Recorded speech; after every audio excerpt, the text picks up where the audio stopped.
જગન્નાથ, સૌથી મહત્વની વાત, હમણાં જ ટૂંક સમયમાં રથયાત્રા નીકળવાની છે. ભગવાન જગન્નાથને પ્રસન્ન કરવા માટે લાખો લોકો ઉમટી પડશે. ત્યારે આ રથયાત્રામાં સૌથી મહત્વનું હોય તો એ છે અખાડો. અત્યારે મારી પાછળ તમે જે જોઈ રહ્યા છો એ અખાડાના લોકો છે કે જેઓ આગળના સમયમાં રથયાત્રામાં કંઈ ને કંઈ સ્ટન્ટ કરશે. હવે આ સ્ટન્ટ કેવી રીતના કરવામાં આવે છે અને એની પાછળનું આખું કામ કેવી રીતના થતું હોય છે, અને સૌથી મહત્વની વાત, એમનું પોતાનું જીવન કેટલું સરળ હોય છે કે નહીં, અને અખાડામાં એનો પ્રેમ કેટલો છે, જાણીશું આજના વિડીયોમાં.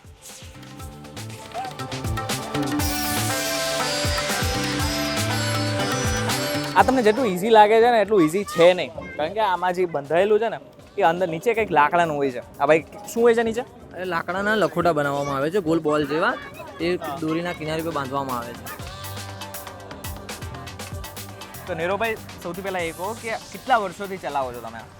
અમારો અખાડા નંબર છે જય મહાકાળી, અખાડા નંબર 2, દરિયાપુરથી અખાડો નીકળે છે. અચ્છા, તમારી સાથે કેટલા લોકો જોડાયેલા હોય છે? અમારા અખાડાની અંદર 100 થી 150 જણા હોય છે. એમાં અલગ અલગ લાકડી દાવ છે, બરંડી દાવ છે, તલવારબાજી છે, ફાયર સ્ટન્ટ છે, પછી ખંજરથી આંખમાં મેસ પૂરવાના અલગ અલગ જે કરતબ બતાવવામાં આવે છે જગન્નાથની યાત્રામાં, એ અમે બતાવીએ છીએ.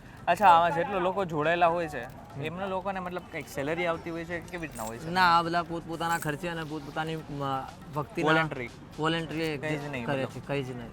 આ બહુ મહત્વની વાત થઈ છે કે ઘણા બધા લોકોને એમ લાગતું હશે કે આમ લોકોને કંઈક પગાર મળતો હશે, પરંતુ આ ખાલી ભક્તિ ભાવને લઈને જ આ લોકો બધું કરતા હોય છે. બીજો એક પ્રશ્ન માં રહે છે કે આ લોકો જેવી રીતે આ બધા કેટલા ટાઈમથી પ્રેક્ટિસ કરતા હોય છે? આ રથયાત્રાના 3 મહિના પહેલા લોકો 2-2, 3-3, 4-4 કલાકની પ્રેક્ટિસ કરે છે, ત્યારે આ સ્ટન્ટ રેડી થાય છે અને રથયાત્રાના દિવસે આ પરફોર્મન્સ કરીએ છીએ. બરાબર.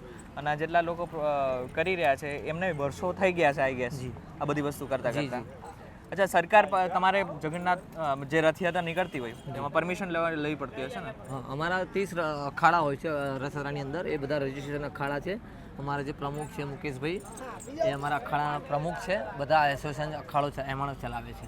તો તમે આ સ્ટન્ટ તો કરતા જ હશો ને? હા, હું બી બરંડી દાવ છે, તલવારબાજી છે. એકાદ મને બતાવી દો, અમારા દર્શકોને બતાવી દો કે તમે કેવી રીતના કરો છો. લાવો. અઘરું છે આમ, જેટલું ઈઝી દેખાય છે એના કરતાં ઘણું બધું અઘરું છે. પાછળ કારણ કે મારી આસપાસથી દેખાય છે મને થોડો ડર લાગે છે કેવી રીતના કરશે.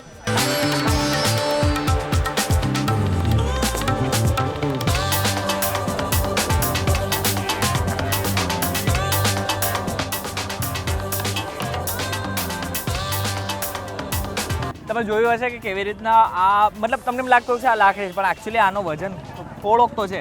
એમ ના કહી શકે કે કોઈ સામાન્ય વ્યક્તિ આમ ફેરવી શકશે કે એવું કશું નહીં, એટલા માટે ઘરે ટ્રાય ન કરતા. આની પ્રેક્ટિસ તમે કેટલા ટાઈમથી કરી રહ્યા છો? હું તો જ્યારથી 7-8 વર્ષ હોય ત્યારથી આ ફેરવું છું, પણ રથયાત્રાના ટાઈમ નજીક હોય ત્યારે 3-3 મહિના પહેલાં મેં પ્રેક્ટિસ ચાલુ કરી. રોજના 2-3 કલાક પ્રેક્ટિસ કરીએ. અચ્છા, તમારા ફેમિલી આમાં સપોર્ટ કરે? મારા ફાધર પોતે જ બોડી બિલ્ડિંગ કરે છે. 13 વર્ષ હતા ત્યારથી અત્યારે 57. અચ્છા, તમે મને કહેતા હતા બોડી બિલ્ડર ભાઈ? તો મારા ફાધર જ બોડી બિલ્ડર છે અને હું પણ બોડી બિલ્ડર. અચ્છા, બરોબર. આપણે બીજું પણ વસ્તુ જોઈ લે કે આખરે કઈ કઈ વસ્તુ નવી નવી છે.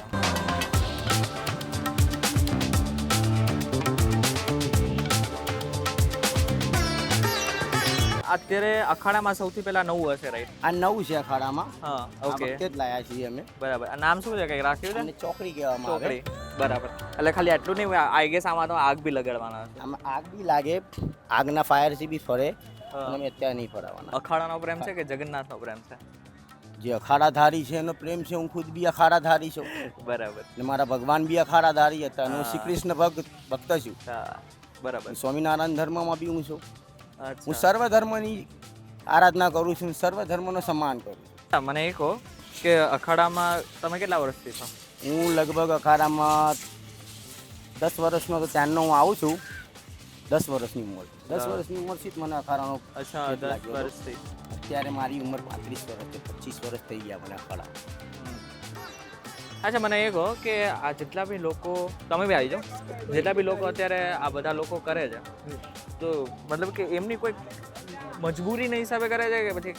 ના, ભગવાન જગન્નાથની એનો ઉત્સાહ એટલો છે ભગવાન જગન્નાથ પ્રત્યે. કોઈ મજબૂરી નથી એમાં. બધાને ભગવાનથી પ્રેમ છે. ભગવાન માટે લોકો મરી ગયા છે. અચ્છા, એમના માટે મરી ગયા છે. ના, આજ બી એ પ્રથા ચાલે છે. ભગવાન માટે હિન્દુ સનાતન ધર્મમાં મરવા તૈયાર છે લોકો.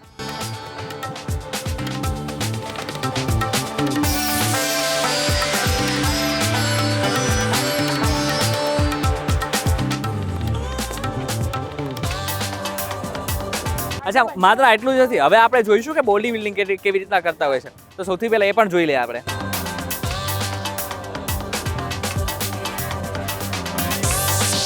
એક વસ્તુ તમે કરી શકો, એક એ છે કે આ લોકોને સપોર્ટ તમે કરી શકો છો. તમે જ્યાં જુઓ ને તો આ લોકોને સપોર્ટ કરવાનું ભૂલતા નહીં.